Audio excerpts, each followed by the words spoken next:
Yesterday was kind of a hiccup in my 30 videos in 30 days challenge because though I filmed a video, I didn't actually post it. Either today or tomorrow, you're getting 2 videos, and this is the second one, or I'll figure it out. There's gonna be 2 videos in one day.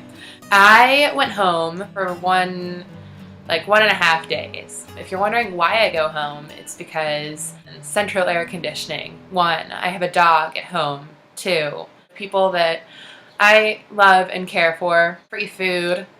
I'm talking to you today on what to say to any Raw Till 4 haters. This came to my mind because my home is filled with people on the paleo diet who hate carbs. And carbs are my life source. I have 80 to 90% of my calories come from carbs every single day on Raw Till 4. So I've been doing this for like 5 or 6 days. I love it. I've never felt better, but this is the opposite of what most diets today tell you, and people are going to be very aggressive about telling you that you're doing the wrong thing for your body. Most people think that carbs are the evil thing in the US of obesity. I'm going to look up real quick the standard American diet caloric ratio. The typical American diet is about 50% carbohydrate, 15% protein, and 35% fat, which is over the dietary guidelines for the amount of fat, which is below 30%, and below the guidelines for carbohydrates, above 55%. So you're already supposed to, based on all the research that the United States has gathered on nutrition, be eating more than 55% carbohydrates and less than 30% fat. It's at the upper end of the guidelines for the amount of protein, which is below 15% recommended. The United States, with all its funded research, has already decided that you're not supposed to eat very much fat or protein, and that carbohydrates are pretty good for you. However, the American diet, by their standards, eats too much fat, a little too much protein, and not enough carbohydrates. So the paleo diet, for whatever fucking crazy reason, suggests up to 50% of calories in your diet coming from fat. See how much protein they recommend. 112 grams of protein a day for someone who weighs 140 pounds. Jesus Christ. Now let's talk about carbs. If your primary goal is to lose a lot of weight quickly, you might consider going as low as 30 to 50 grams of carbs per day. So the paleo diet is clearly fucking whack. It goes against all forms of science. And I have problems with people who are on the paleo diet who say the vegan diet is too extreme. He says it's extreme because I get to eat a lot of food, and he thinks that that's crazy. Never, ever, ever, ever, ever fear food. Now I have a couple issues with calling the vegan diet extreme. For example, yesterday, my mom and I went to a farm, which was really nice because I thought it was a vegetable farm. Then we found out that they had animals, and they were like, oh, we have 17 piglets. And I'm like, oh, fuck, I really hate that you're going to kill them, but I really want to see the piglets. And I actually felt really, really sad looking at them. And they were walking around with their floppy little ears. Me and my mom both remarked on how they reminded us of our dog, Mia. It's not just because Mia's a little chubsters, but I love that she is. Pigs are smart and loyal, just like dogs. Pigs and dogs aren't that different. I thought that her recognition of this was going to be very revolutionary to her and maybe make her think more about a vegetarian or vegan diet.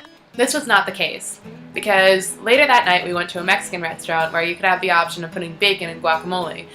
And she got the guacamole with bacon, with the little pigs that she had fed earlier that day. That I think is extreme. That I think is fucking crazy. What I also think is extreme is the paleo diet using the word paleo to refer to saying it's the diet that cavemen eat. Look into the argument of whether or not humans evolved eating meat or whether or not they evolved eating cooked food. Because some people say that we learned endurance running and endurance hunting by running down animals. Humans are really good endurance runners, and we could run animals down until they breathed too much and overheated and they collapsed, and then we would eat the animals. Neanderthals were the strong, smart ones, and we were apparently the endurance runners. That's one approach to how we evolved. Another approach is Australopithecus afarensis, which was a hominid species before us, found fire. They think that humans evolved because we ate cooked food and that amount of calories let our brains grow. Some people say it was the protein from meat. Some people say it was the calories from cooked food.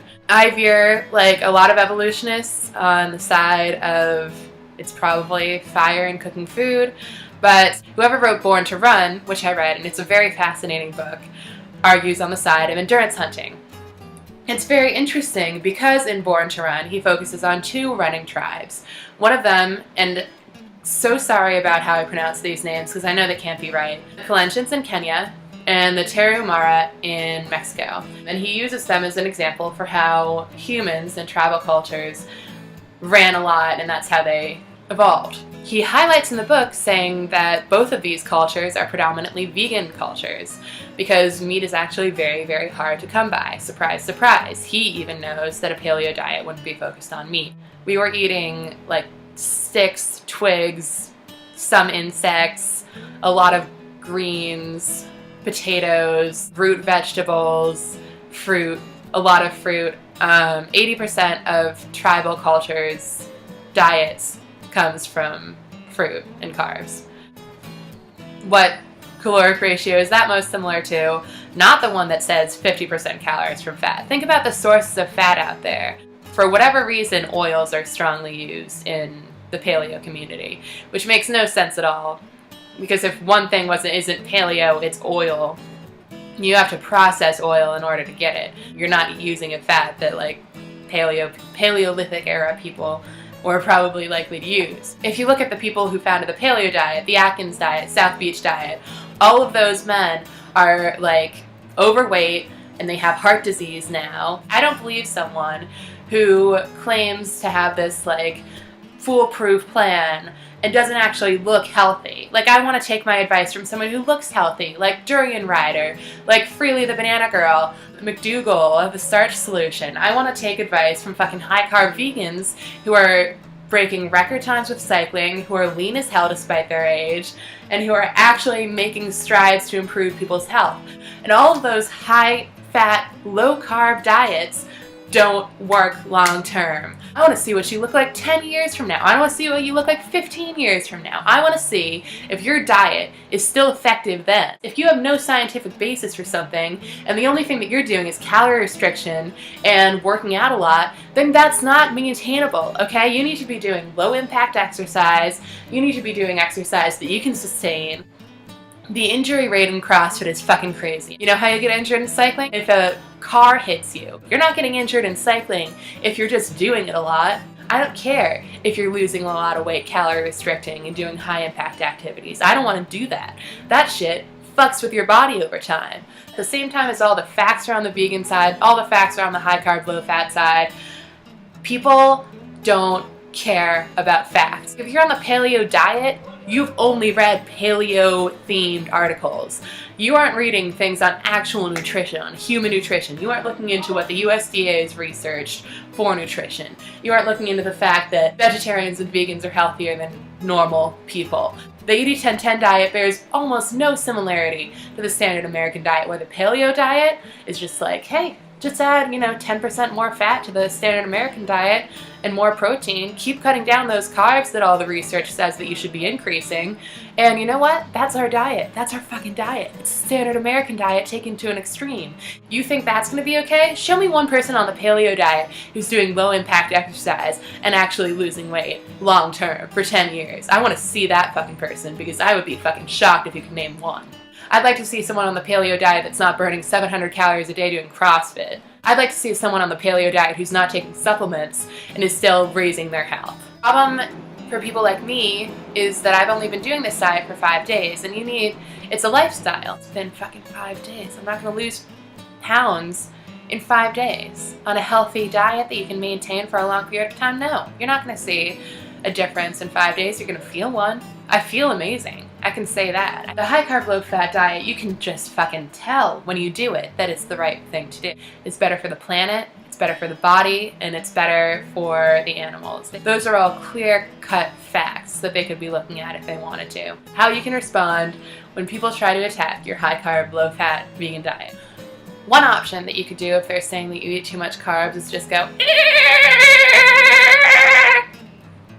that'll shut them up.